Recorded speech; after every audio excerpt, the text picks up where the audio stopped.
Muy buenas tardes, mi nombre es Ángel Peralta, estudiante de la Facultad de Derecho y Ciencias Políticas en la Universidad de Panamá, en el Centro Regional de la provincia del Darién.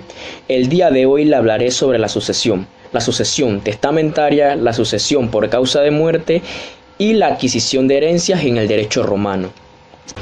Sucesión testamentaria. Modestino define la sucesión testamentaria como la justa decisión de nuestra voluntad con respecto a lo que cada cual quiere que se haga después de su muerte.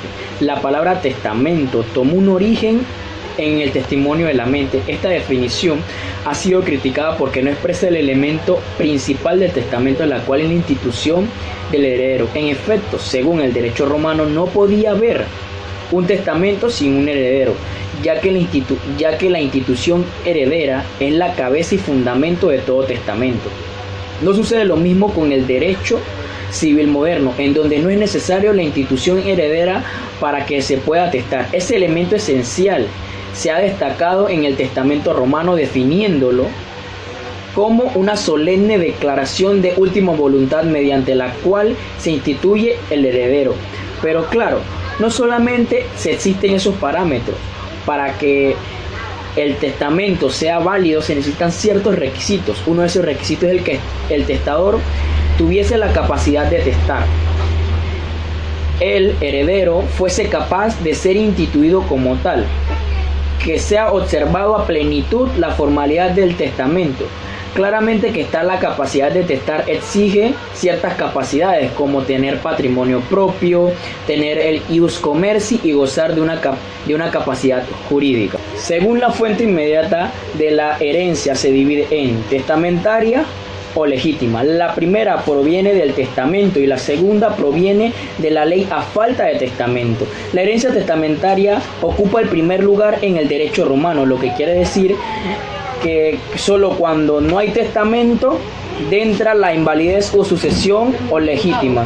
Entonces ya sabemos que en Roma la sucesión testamentaria se necesitaba diferentes parámetros para poder testar. No todas las personas contaban con la misma capacidad de hacer un testamento, ya que en Roma se dividían por clases sociales, por estratos sociales. Estaban los libertos, los plebeyos, y se dividían. Por eso ciertas personas tenían la facultad de tener un patrimonio propio, ya que decían que el hombre que no nace libre no es hombre. Sucesión por causa de muerte. La sucesión por causa de muerte es el hecho jurídico por el cual una persona viva ocupa el lugar de una persona muerta en todos sus derechos y obligaciones transcindibles en una cuota de ellos, o en uno o más bienes determinados singularmente. La sucesión por causa de muerte se divide en dos clases, en título universal y en título singular. La primera tiene lugar cuando se sucede en todos los derechos y obligaciones transcindibles del difunto o en una cuota de ellos, como la mitad o la tercera parte, etc. La segunda es cuando sucede en una o más cosas singularmente determinadas. La primera se le llama herencia y la segunda se le llama legado.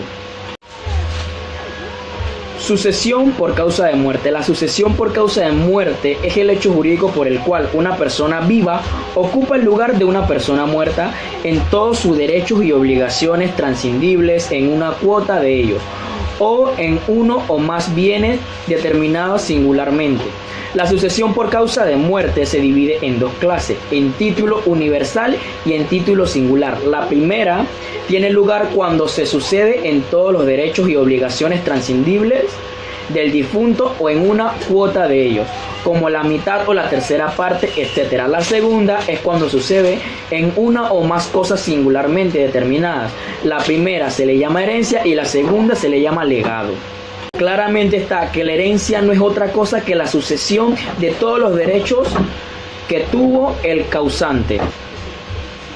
El vocablo jus debe entenderse aquí como en el sentido activo y pasivo, derechos y obligaciones. El sucesor universal, también llamado heredero, decían los romanos que el heredero sostiene y continúa la personalidad jurídica del difunto, formando con él una sola persona, en donde se le exige al heredero que reemplace en todas las relaciones jurídicas al difunto, así como las activas o en parte que le corresponde a su porción hereditaria, así como lo es la heredación por cuotas.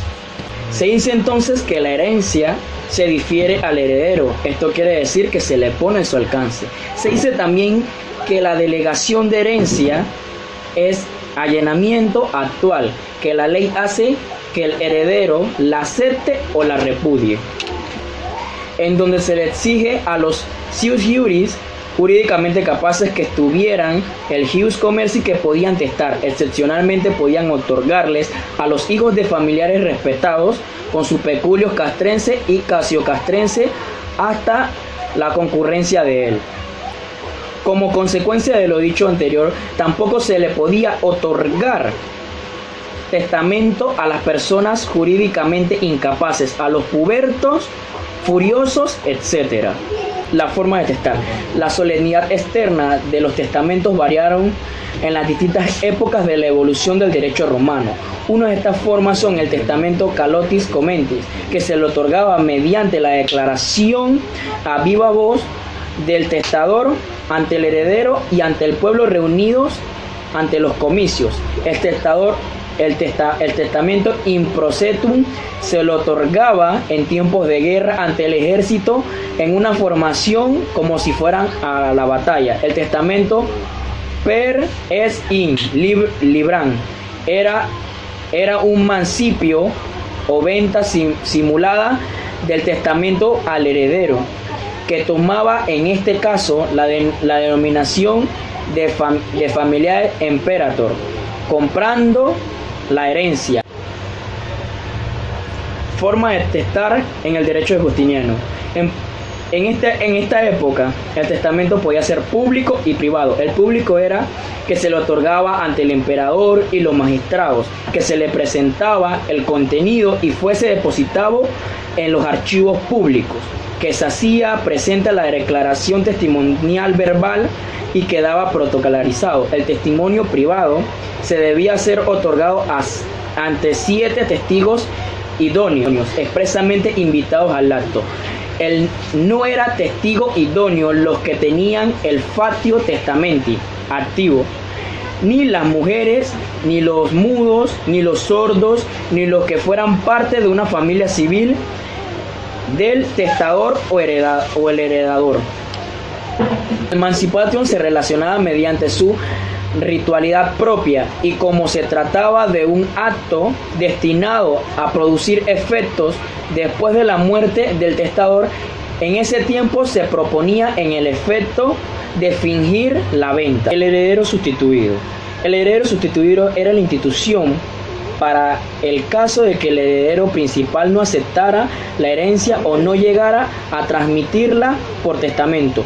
Todo aquel que tenía el fatio testamenti activo podía instituir un derecho sustituido, y todo aquel que tuviera el fatio testamenti pasivo podía ser instituido heredero sustitutivo. La sustitución de un heredero por otro era común y ordinario, se le llamaba sustitución vulgar. La diferencia de otras, en realidad no era una sustitución, pero se le llamaba con dicho nombre, la cual era una sustitución pupilar y una cuasi pipular. La sustitución pupilar era la disposición testamentaria por la cual el testador consignaba como heredero a su hijo puberto. En el caso de que éste muriera antes de llegar a la pubertad, es decir, antes de tener la capacidad de testar, era un atributo a la patria potestad y no una situación propiamente dicha. La sustitución catio popular consiste en el accidente paterno o materno en los furios o mentecatos designado a un heredero por parte de que éste falleciera, el estado de enajenación mental. Adquisición de herencias. Para saber en un momento adquiría el heredero la herencia, se distingue en 3 clases de herederos. Heredes necesari. Era el esclavo instituido heredero, quien debía quedar libre después de la muerte del testador. Estos herederos no podían repudiar la herencia, lo cual era adquirida necesariamente en el momento de la muerte del testador. El heredes suit et necessari era el hijo que se hallaba sometido a la patria potestad del testador. En el momento de la muerte de éste, se llamaba suyo porque iba a heredar su propio patrimonio en virtud del sistema de copropiedad familiar. La repudiación de la herencia podría ser expresa o tácita. Era expresa cuando se manifestaba expresamente la voluntad de no aceptarla. Era tácita cuando se ejecutaba algún acto que implicara necesariamente la intención de repudiar. A moderar el riesgo, los principios anteriores expuestos vieron las instituciones llamadas beneficios, ya que a favor del heredero, a favor del tercero acreedor, del causante, tales como el jus deliberandi, llamándose así la facultad conocida al heredero para deliberar dentro de ciertos términos sobre la aceptación o la repudiación de la herencia. Beneficium inter vari tuvo su origen en el privilegio que tenían los militares de no responder por las deudas del causante, sino del monto del activo patrimonial que dejó por este. Justiniano expendió este beneficio a todos los herederos que acepten la herencia, manifestando expresamente que no hacía la conformidad del inventario, y de esta manera el heredero aceptaría solamente los beneficios de la herencia y no las deudas. Este beneficio era para los terceros acreedores causantes. Consiste en invocarlo y no confundir los bienes de la herencia con los herederos para separar las responsabilidades conjuntamente de las dudas y de esto de la herencia, sino separarlos de uno y otros de los patrimonios. Beneficio abstinendi, para moderar el riesgo de los principios en orden y condición jurídica del heredero, suya y necesaria frente a la carga de la herencia. Entre varios heredadores puede ser la comisión o comunidad de bienes heredados. La segunda es la división de deudas del difunto. La tercera es la colación de bienes. Cuando se adquiere una herencia por varios heredadores, surgían entre ellos una comunidad sobre las cuales el hereditario podría finalizar la petición pidiendo una división de herencia. Las principales acciones del heredero al adquirir su herencia es la petición de herencia y la acción de división de herencia. La petición de herencia da lugar a favor del heredado para obtener el reconocimiento de su derecho a la herencia. Mediante dicho reconocimiento se obtiene la entrega de un caudal hereditario ocupando por quien no heredó. La división patrimonial. Esta se encamina a dividir el caudal hereditario entre los herederos que adquieren la herencia, teniendo el derecho romano la particularidad de un juez al adjudicar a cada uno de los heredados su parte. Muchas gracias.